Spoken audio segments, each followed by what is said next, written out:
Selamat datang teman-teman. Perkenalkan kami dari kelompok 10. Kali ini berkesempatan untuk mempresentasikan materi kami yang berjudul Reviving Democracy, New Forms of Participation dengan studi kasus penggunaan media sosial untuk campaign All Eyes on Papua. Kelompok kami terdiri atas 5 orang. Yang pertama ada Astri Ashika dengan NIM akhir 048, Agung Hariwarma dengan NIM akhir 050, Yuki Ichicho dengan NIM akhir 054, Dave Matthew dengan NIM akhir 055, dan juga Made Oka Jaya Wiguna dengan NIM akhir 058. Pertama-tama kita harus sebelum masuki ke materi yang lebih dalam, kita harus memahami terlebih dahulu apa sih itu reviving democracy. Dan pada kesempatan kali ini, saya sendiri yang akan mempresentasikan materi tersebut. Jadi, reviving democracy, apa terjadi? Apakah demokrasi mati sehingga harus dibangkitkan kembali? Secara harfiah, reviving democracy ini berarti upaya pengembalian martabat demokrasi dari ancaman otoritarianisme.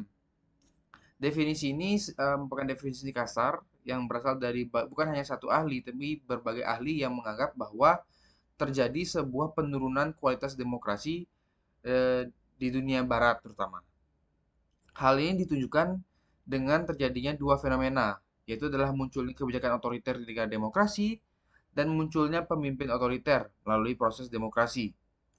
Jadi, eh, contoh kebijakan otoriternya itu dapat diperlihatkan dengan wujud kayak misalnya, walaupun di negara demokrasi itu terjadi berbagai peraturan yang sebenarnya membatasi demokrasi, kayak pembatasan hak berkumpul, pembatasan pers, dan juga bahkan penyebaran hoaks dan polarisasi masyarakat.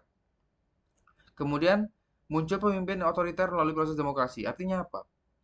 Artinya itu terjadi sebuah eh, pemilihan umum yang merupakan suatu proses demokrasi ini menghasilkan pemimpin-pemimpin yang ternyata tidak demokratis atau bahkan memiliki tendensi untuk melakukan kebijakan-kebijakan yang otoriter yang berbalikan dengan demokrasi.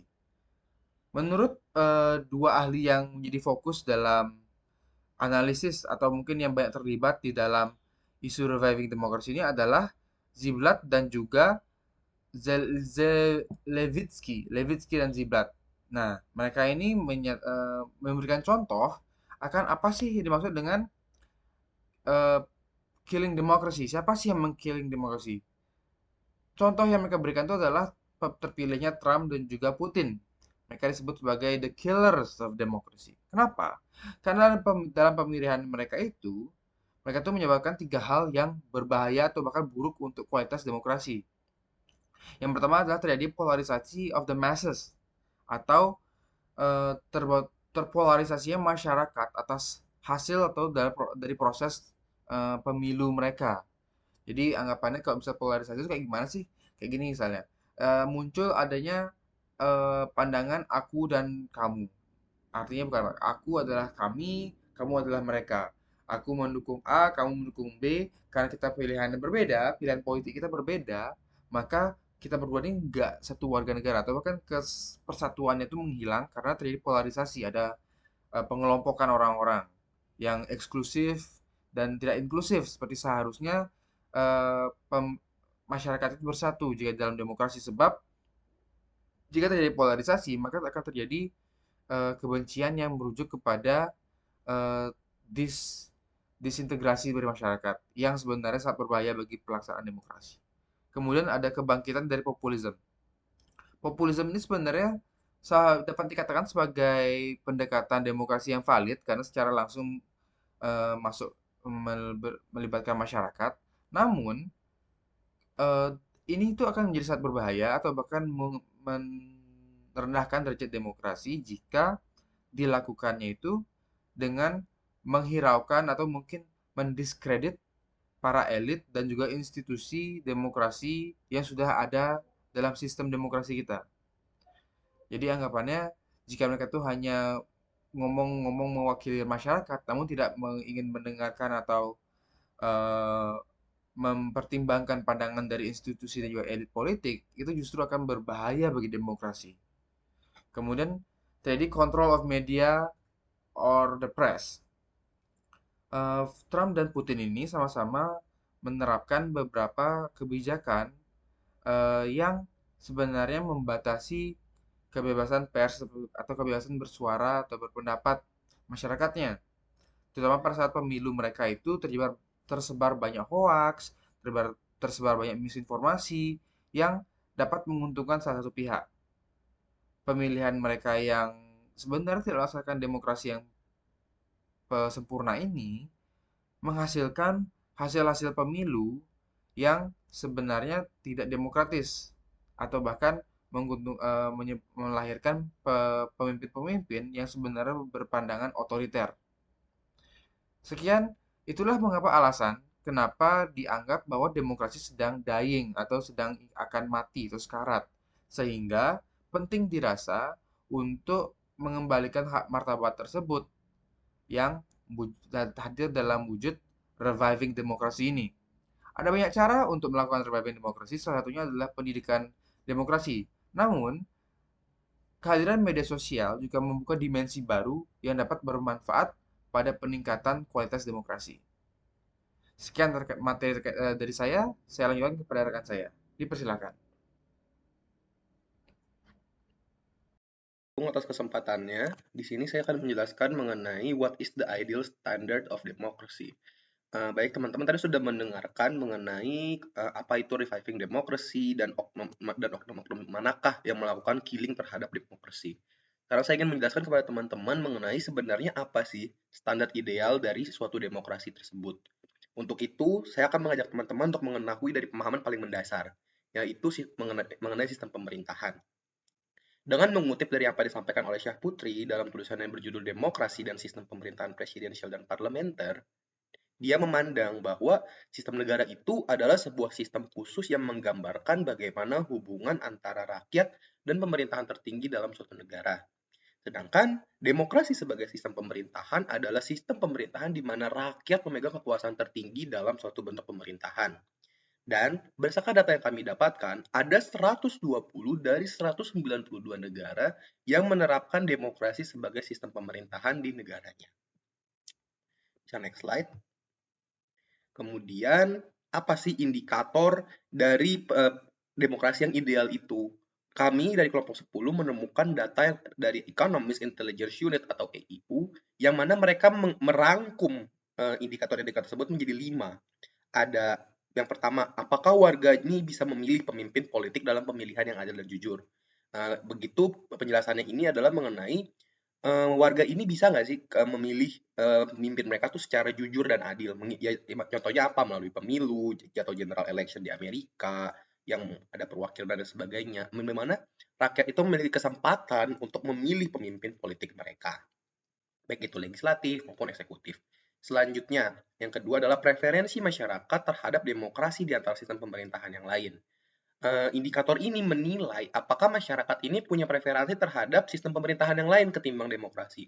Misalnya mereka tuh kadang-kadang kita lihat kan ada orang, ya sebaiknya kita itu jadi komunis aja, di mana semua orang tuh jadi diperlakukan sama. Akan tetapi nyatanya hal tersebut tuh menunjukkan bahwa apabila masih ada orang seperti itu, maka masih ada poin-poin penting yang perlu dievaluasi oleh pemerintah dalam penerapan demokrasinya. Yang ketiga, kebiasaan masyarakat dalam berpartisipasi dalam politik. Nah, ketika kita melihat ada orang yang cukup apatis dalam join terhadap kegiatan-kegiatan seperti pemilu atau pelibatan jejak pendapat, mereka terkesan enggan, berarti ada sesuatu yang mengekang mereka. Mungkin saja ada yang mengekang mereka, atau mungkin saja tuh ada nilai-nilai demokrasi yang belum tertanam dalam diri mereka, sehingga hal tersebut tentu menjadi poin evaluasi bagi pemerintah untuk membenahi sistem demokrasi yang diterapkan. Selanjutnya, kepuasan terhadap kebebasan sipil. Negara tentu memiliki kebijakan-kebijakan, memiliki peraturan-peraturan. Akan tetapi, apakah hal tersebut mempengaruhi kebebasan sipil dari warganya? Karena kalau misalnya kebijakan ini terlalu strict, hal tersebut tentu akan mempengaruhi kepuasan masyarakat terhadap kebebasan sipil yang mereka terima. Tentu saja apabila masih ada masyarakat yang kurang puas terhadap sistem peraturan, baik itu peraturan atau demokrasi yang diterapkan, itu tentu mempengaruhi poin-poin negara tersebut dalam indeks tersebut. Yang terakhir adalah memiliki pemerintahan yang bertindak. Ini berbicara mengenai pemerintah yang bagaimana sih ketika ada masalah itu dia bertindak seperti apa. Apakah dia kadang-kadang terlalu represif, terlalu opresif dan lain sebagainya terhadap warganya, atau dia tuh terlalu apatis, karena tuh dalam konteks ini pemerintah tuh harus bisa menyeimbangkan kedua sisi tersebut. Bisa memberikan tindakan tapi tidak terkesan opresif terhadap masyarakatnya dan memberikan jaminan keamanan terhadap demokrasi yang sudah diterapkan. Kemudian kita fact check nih. Dari poin-poin yang sudah ada, dari 5 indikator yang sudah ada, hal tersebut tuh dinilai dari skala 0 terburuk sampai dengan 10 skala terbaik. Dan setelah itu data ini kemudian diklasifikasikan menjadi 4 kategori. Yang pertama ada full democracy, ada flawed democracy, ada hybrid regimes, dan authoritarian regimes. Yang mana full demokrasi itu berarti negara itu sudah berhasil menerapkan nilai-nilai demokrasi secara penuh dan mereka masuk di klasifikasi ini. Ini klasifikasinya masuk dari poin 8 sampai 10. Jadi ketika negara mendapatkan nilai 8 sampai dengan 10, mereka masuk di kategori ini.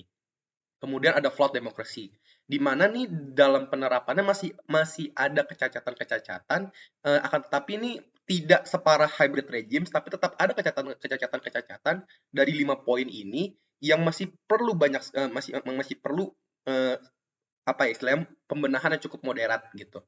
Dan sebelumnya sebelumnya dari 24 dari full demokrasi ini ada 24 negara dari 167 yang mana diantaranya ada Yunani dengan poin 8,1 dan ada Norwegia dengan poin 9,5 9,8. Dalam hal ini Norwegia pada tahun 2023 memuncaki indeks demokrasi di seluruh dunia dengan poin 9,8. Itu flat demokrasi.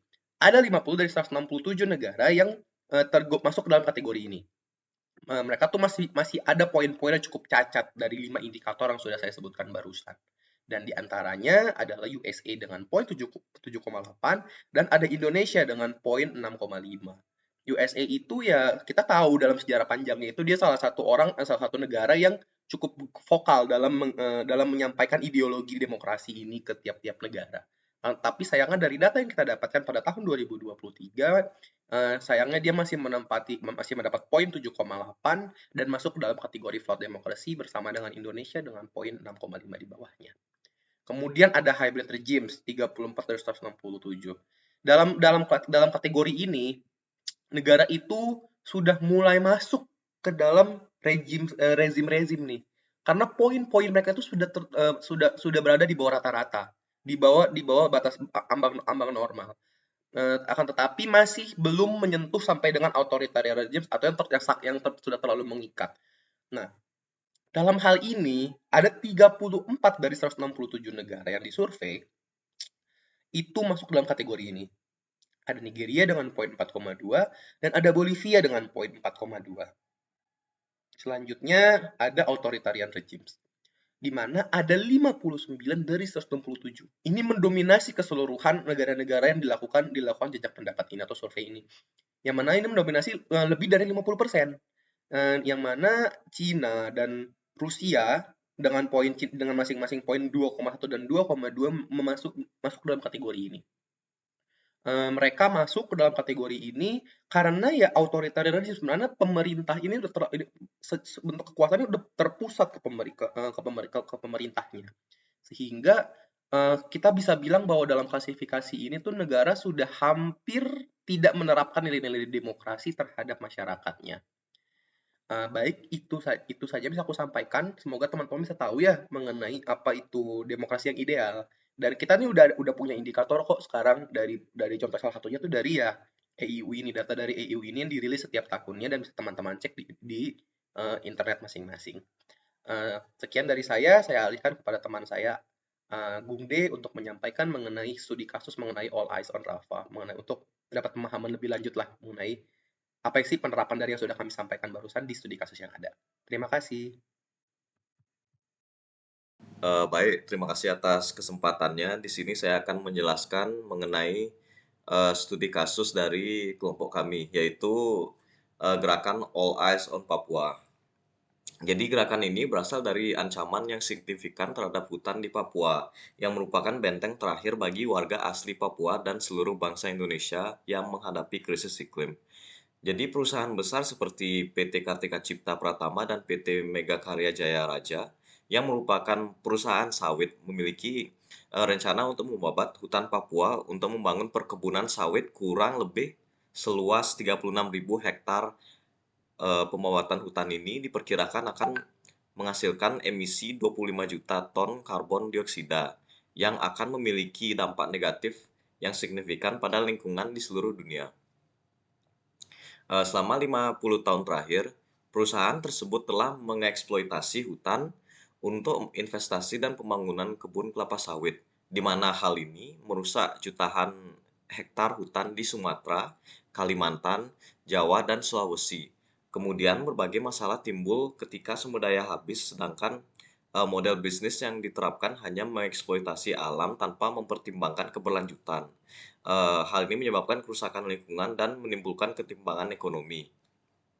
Eh, Selain itu, gerakan All Eyes on Papua ini dipromosikan di media sosial yang bertujuan untuk menarik perhatian masyarakat publik terhadap perjuangan mereka untuk melindungi hutan mereka dari kerusakan lingkungan. Baik, selanjutnya saya akan menjelaskan tentang proses kasus ini. Jadi, pada awalnya masyarakat adat yang dipimpin oleh Hendrikus Woro dari suku Auyu menggugat izin lingkungan hidup yang diberikan kepada PT Indo Asiana Lestari atau IAL. Jadi PT IAL ini memiliki izin untuk menguasai sekitar 39.190 hektar lahan di wilayah mereka sejak 2017. Melalui gugatan ini, masyarakat adat mencoba untuk melindungi hutan yang menjadi sumber kehidupan mereka. Namun pada tanggal 2 November 2023, Pengadilan Tata Usaha Negara Jayapura menolak gugatan ini. Perjuangan mereka yang panjang dimulai dengan keputusan ini. Selanjutnya, selanjutnya merupakan upaya banding dan kasasi. Jadi setelah ditolak oleh PT UN Jayapura, Hendrikus Woro dan tim hukumnya mengajukan banding ke Pengadilan Tata Usaha Negara Manado. Tetapi karena para hakim yang menangani kasus ini tidak memiliki pengetahuan hukum lingkungan yang memadai, upaya mereka ini juga tidak berhasil. Setelah itu, masyarakat adat tidak menyerah dan mereka mengajukan kasasi ke Mahkamah Agung Indonesia. Untuk mengajukan banding atas putusan PT UN, proses kasasi ini merupakan tahap akhir dalam sistem peradilan Indonesia. Jadi selanjutnya campaign All Eyes on Papua di media sosial dari aktivis dan lingkungan masyarakat umum ini merupakan mendapatkan dukungan yang luas selama proses hukum. Jadi tujuan dukungan ini adalah untuk menarik perhatian publik dan pemerintah untuk memperhatikan hak-hak lingkungan dan masyarakat di Papua. Kampanye ini dimulai dengan seorang desainer dan kreator di X dengan akun Ganda Wakstra yang membuat poster yang terinspirasi dari All Eyes on Rafah. Kreatif Pandu Taryono tergerak oleh masalah di Papua, terutama perjuangan masyarakat adat Marga Woro, yang merupakan bagian dari suku Auyu dan suku Moisigin, yang berunjuk rasa di halaman gedung Mahkamah Agung pada 27 Mei 2024. Jadi kampanye ini muncul setelah masyarakat adat Auyu dan Moi berunjuk rasa menentang rencana PT Indo Asiana Lestari untuk mengubah hutan mereka menjadi perkebunan sawit. Lebih dari 22,8 juta pengguna Instagram membagikan isu tersebut melalui postingan kampanye di media sosial. Jadi masyarakat mengalami dampak besar dari kampanye ini, terutama dalam perjuangan mereka untuk hak atas tanah dan lingkungan. Kampanye ini memberikan suara kepada masyarakat adat Papua untuk berjuang untuk mencegah eksploitasi sumber daya alam dan kehidupan budaya mereka. Baik, untuk bagian saya sudah selesai, saya akan mengalihkan ke teman saya. Terima kasih. Terima kasih atas kesempatannya. Tadi sudah disampaikan oleh teman saya Gungde mengenai berbagai upaya yang telah dilakukan oleh masyarakat adat suku Auyu dan juga suku Moisigin untuk memperjuangkan lahan hutan yang selama ini menjadi sumber penghidupan mereka. Nah, masyarakat suku Auyu dan suku Moisigin ini diwakili oleh Hendrikus Woro melayangkan gugatan kepada pemerintah daerah Papua karena memberikan izin kelayakan lingkungan kepada PT Indo Asiana Lestari. Namun sayangnya gugatan ini ditolak di tingkat pertama dan banding. Meskipun demikian, teman-teman, masyarakat adat suku Auyu tidak menyerah begitu saja. Saat ini mereka sedang mengajukan kasus ini ke tahap kasasi di Mahkamah Agung. Kemudian momentumnya didapatkan ketika masyarakat adat warga Marga Woro dari suku Auyu menggelar aksi unjuk rasa di halaman gedung Mahkamah Agung pada tanggal 27 Mei 2024 lalu. Nah, tindakan ini kemudian menarik perhatian dari masyarakat dan juga warganet Indonesia, sehingga muncul poster dengan tagar All Eyes on Papua yang ramai disebarluaskan melalui media sosial, baik Instagram maupun TikTok maupun Facebook juga, untuk menyoroti kasus ini. Nah, meskipun seruan All Eyes on Papua sudah disebarkan jutaan kali oleh masyarakat pengguna media sosial, permasalahan ini tidak kunjung mendapatkan perhatian atau tidak kunjung mendapatkan sikap yang tegas dari pemerintah.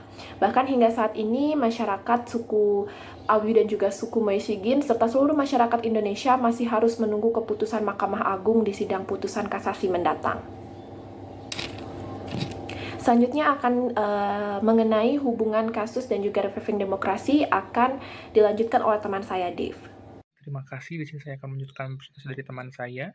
Jadi kaitan antara kasus All Eyes on Papua terhadap reviving demokrasi adalah bahwa ketika tagar ini muncul yang diawali dengan penolakan terhadap pemberian izin pengalihfungsian lahan menjadi kebun sawit dari hutan adat yang memiliki suku Awi dan Moi di Papua terhadap perusahaan-perusahaan swasta, dan saat itu masyarakat adat menolak melalui jalur hukum, akan tetapi mentok dan tidak ada penyelesaian hingga saat ini, bahkan sudah dibawa hingga ke Mahkamah Agung namun belum ada putusan, dan masyarakat Papua khususnya Awi dan Moi masih harus menunggu hasil putusan dari sidang MA.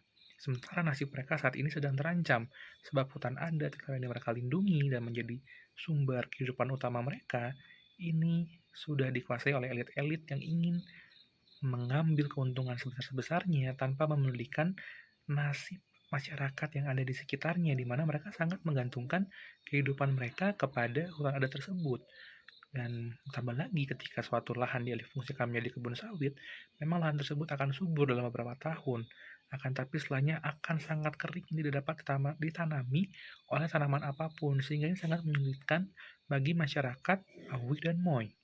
Akan tetapi, walaupun sudah dilindungi oleh hukum di mana status hutan adat tersebut, bagaimana mungkin pemerintah justru mengabulkan pengalihfungsian lahan yang ada dari hutan adat suku Awi dan Moi?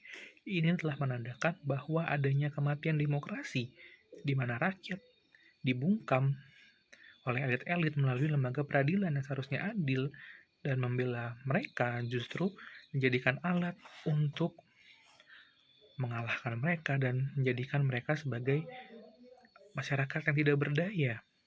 Dan karena ramainya demo masyarakat Awi dan Moi di gedung MA saat sidang MA, membuat orang mulai penasaran dan akhirnya mulai mengikuti apa yang sebenarnya terjadi di Papua saat ini. Dan mulailah muncul tagar All Eyes on Papua yang mengharapkan bahwa nantinya orang Indonesia akan lebih aware, lebih peduli terhadap kehidupan warga Papua, khususnya Awi dan Moi, bahwa saat ini nasib kehidupan mereka sedang terancam. Melalui tagar All Eyes on Papua, diharapkan demokrasi akan sedikit kembali hidup dan masyarakat juga dapat kembali menjadi pengawas terhadap demokrasi yang ada saat ini, yang mana posisi saat ini sudah hampir mati dan berusaha dibangkitkan melalui cara-cara kecil seperti tagar All Eyes on Papua ini. Terima kasih, saya lanjutkan pada teman saya. Baik teman-teman sekalian, akhirnya kita sampai di tahap akhir dari presentasi ini, yaitu kesimpulan. Nah, berdasarkan dengan penjelasan yang sudah diberikan oleh teman-teman saya, yaitu Agung, Yuki, Gungde, Dave, dan juga saya terkait dengan materi bahasan Reviving Demokrasi dengan media sosial sebagai wadahnya, dapat disimpulkan bahwa konsep Reviving Demokrasi ini merujuk pada suatu kondisi ketika politisi atau ahli menilai adanya penurunan kualitas demokrasi, sehingga penting untuk dilakukan upaya-upaya yang dapat memulihkan martabat demokrasi ini. Reviving demokrasi dilakukan untuk menjaga agar demokrasi tetap berjalan sesuai dengan fungsinya sebagai sistem politik yang berdasarkan pada prinsip kebebasan, partisipasi, dan juga kesetaraan. Dalam praktiknya, masih banyak masyarakat yang kurang memperhatikan aspek partisipasi dan juga tanggung jawab dalam menjalankan checks and balance terhadap kekuasaan dan akuntabilitas pemerintah. Hal ini semakin melemahkan martabat demokrasi sehingga meningkatkan kemungkinan kemunculan bibit-bibit pemerintahan yang populis dan juga otoriter. Oleh karena itu, teman-teman, diperlukan sebuah bentuk baru partisipasi yang relevan dengan kondisi masyarakat saat ini. Nah, media sosial menjadi salah satu media populer yang dapat digunakan oleh masyarakat untuk berpartisipasi dalam menegakkan demokrasi di negaranya. Seperti yang kita ketahui bersama mengenai campaign All Eyes on Papua yang beberapa waktu lalu ramai di media sosial dan sudah dibagikan sebanyak 2,8 juta kali, menjadi salah satu contoh dari penggunaan media untuk memperjuangkan hak-hak masyarakat suku Awi dan suku Moisigin. Nah, melalui kampanye ini, masyarakat Indonesia secara tidak langsung sudah mengupayakan kebangkitan demokrasi dan juga mengambil peran dalam upaya mengawasi jalannya demokrasi dengan menggunakan media sosial sebagai wadah partisipasinya. Sekian yang dapat saya sampaikan dan kami sampaikan mengenai reviving demokrasi dan media sosial sebagai wadah partisipasinya. Nah, jika teman-teman memiliki pertanyaan, silahkan untuk menyampaikan pertanyaan di kolom komentar atau melalui memo yang sudah disiapkan melalui Google Drive, dan kami akan menjawabnya sesegera mungkin. Terima kasih atas perhatiannya. Saya kembalikan kepada moderator.